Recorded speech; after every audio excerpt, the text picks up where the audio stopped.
Olá, tudo bem? Eu sou a Larissa, professora de literatura, e a proposta do vídeo de hoje é a resolução de questões. Vamos trabalhar um pouquinho com Guimarães Rosa.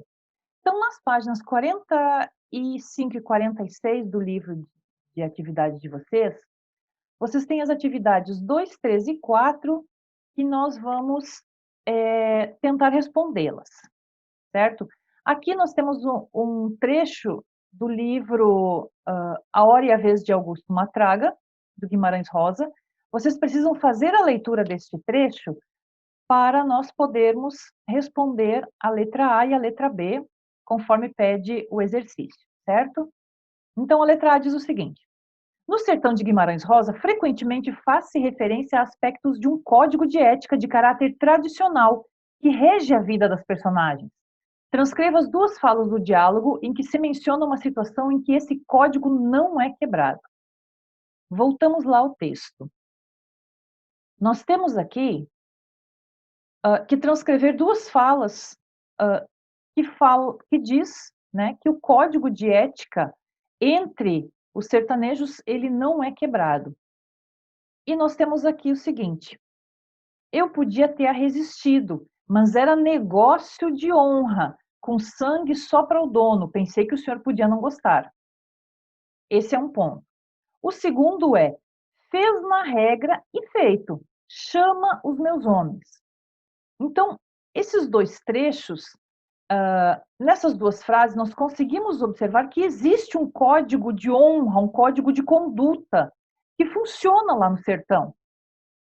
E o sertão, lembrem, é o lugar das narrativas de Guimarães Rosa, né? Todas as ofensas devem ser castigadas com a morte, assim como a vingança ela deve ser realizada somente por duas pessoas, ela é individual, ela deve ser realizada pelo ofendido e pelo ofensor, somente. Então, aqui nós temos essas duas transcrições que mencionam a fala quando o código de ética ele não é quebrado, certo? Vamos ver nossa próxima questão. Indique duas palavras ou expressões presentes nos diálogos entre as personagens que não correspondem à norma padrão da língua. Compare o modo como o autor emprega a língua nos diálogos e no discurso do narrador, explicando as diferenças entre os dois usos. Então, nós temos aqui expressões do diálogo que não correspondem à norma padrão da língua. Aqui, ó. Levanta e veste a roupa, meu patrão, nhô Augusto, que eu tenho uma novidade meia ruim, né? Meia ruim para lhe contar.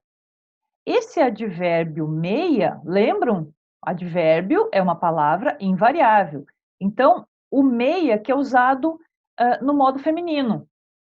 Isso é uma forma inadequada à nossa norma padrão, né? Porque o advérbio é invariável. Então, meio ruim. A novidade, ela é meio ruim.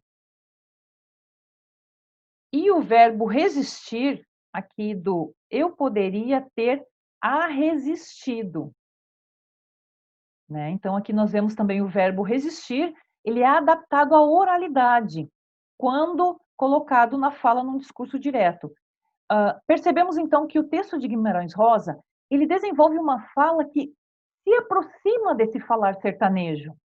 Nós temos a presença de regionalismo, presença de expressões informais, né?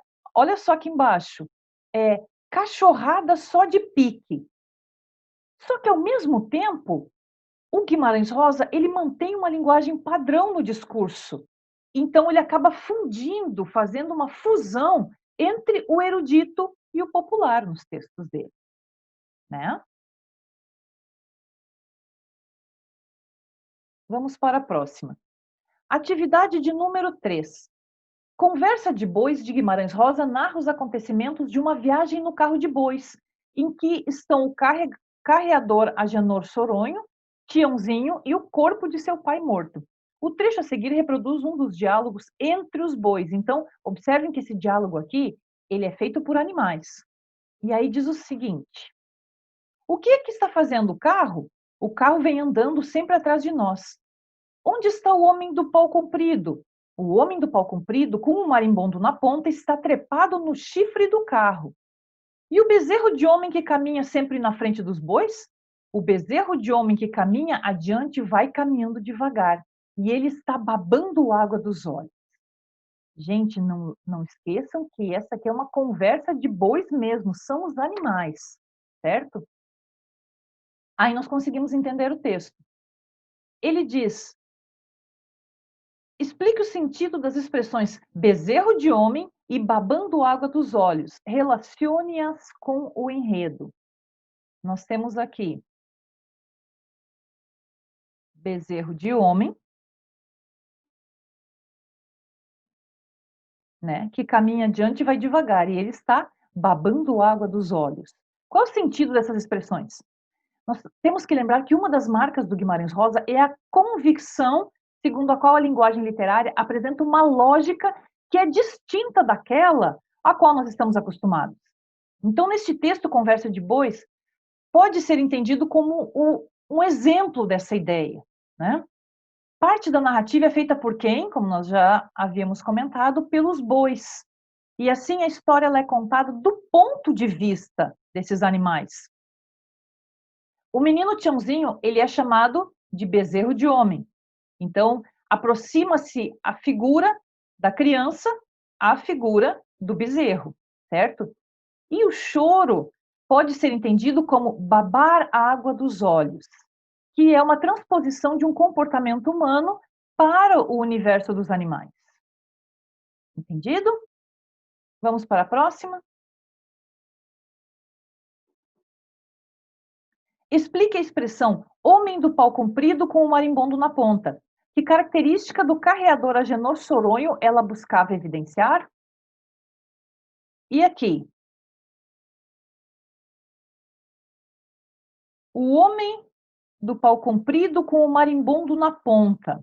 Está trepado no chifre do carro. Esse homem do pau comprido com o marimbondo na ponta é o chicote que o Agenor Soronho usava para açoitar esses bois. E como a dor sentida pelos bois, né, era semelhante à de uma picada de marimbondo, então, metaforicamente, esse chicote incorpora a figura do inseto tão temido, né? E o que que essa característica do Soronho busca evidenciar? Nesse momento, ela aproxima o modo violento como trata os animais da maneira como tratava o Tiãozinho. Então, o Soronho, ele era violento com o Tiãozinho, assim como ele era com os bois também. Entendido? Vamos para a nossa próxima questão. A atividade de número 4 diz o seguinte: leia o trecho do conto Minha Gente, de Guimarães Rosa, e responda o que se pede. Ó tristeza! Da gameleira ou do engazeiro desce um canto, de repente triste, triste que faz dó. É um sabiá. Tem 4 notas, sempre no mesmo, porque só ao fim da página é que ele dobra o pio. 4 notas em menor, a segunda e a última molhadas. Romântico. Bento Porfírio se inquieta. Eu não gosto desse passarinho, não gosto de violão, de nada que põe saudades na gente. As questões perguntam: no trecho, a menção ao sabiá e ao seu canto, enfaticamente associados ao romântico e às saudades, indica que o texto de Guimarães Rosa pode remeter a um poema dos mais conhecidos da literatura brasileira, escrito em um período em que se afirmava o nacionalismo literário. Indique o poema a que se remete o texto de Rosa e aponte o nome do seu autor. Esse texto aqui nos lembra o poema Canção do Exílio, do Gonçalves. Lembram? Minha terra tem palmeiras onde canta o sabiá. Gonçalves Dias já dizia isso no seu poema. Esse poeta é representante da primeira geração do romantismo brasileiro, né? Próxima questão. Considerando o trecho no contexto de Sagarana, a provável referência nele presente a um autor brasileiro indica que Guimarães Rosa é um escritor nacionalista que rejeita o contato com línguas e culturas estrangeiras? Será? Justifique sucintamente sua resposta. Não! Guimarães Rosa tem como característica marcante o seu trabalho intenso com essa linguagem, né? Então, no trabalho, o autor incorpora termos, expressões, assim como jogos de palavras, apropriando-se de palavras oriundas não só do português brasileiro, mas também de outras línguas, de outras culturas. O próprio título de conto em que se encontra Minha Gente, por exemplo, olha aqui o título, Sagarana. Sagarana é uma composição híbrida, né? Nós temos a fusão aqui de palavras de línguas diferentes. Nós temos a fusão de saga, que é um elemento procedente de línguas escandinavas, com urana, que é um sufixo presente na língua tupi. Esse hibridismo faz com que Guimarães Rosa seja um autor conhecido pelo seu trabalho intenso com a nossa linguagem, certo? Bem, o que eu tinha para o momento era isso. Eu espero ter ajudado vocês. Um ótimo estudo e até a próxima. Tchau!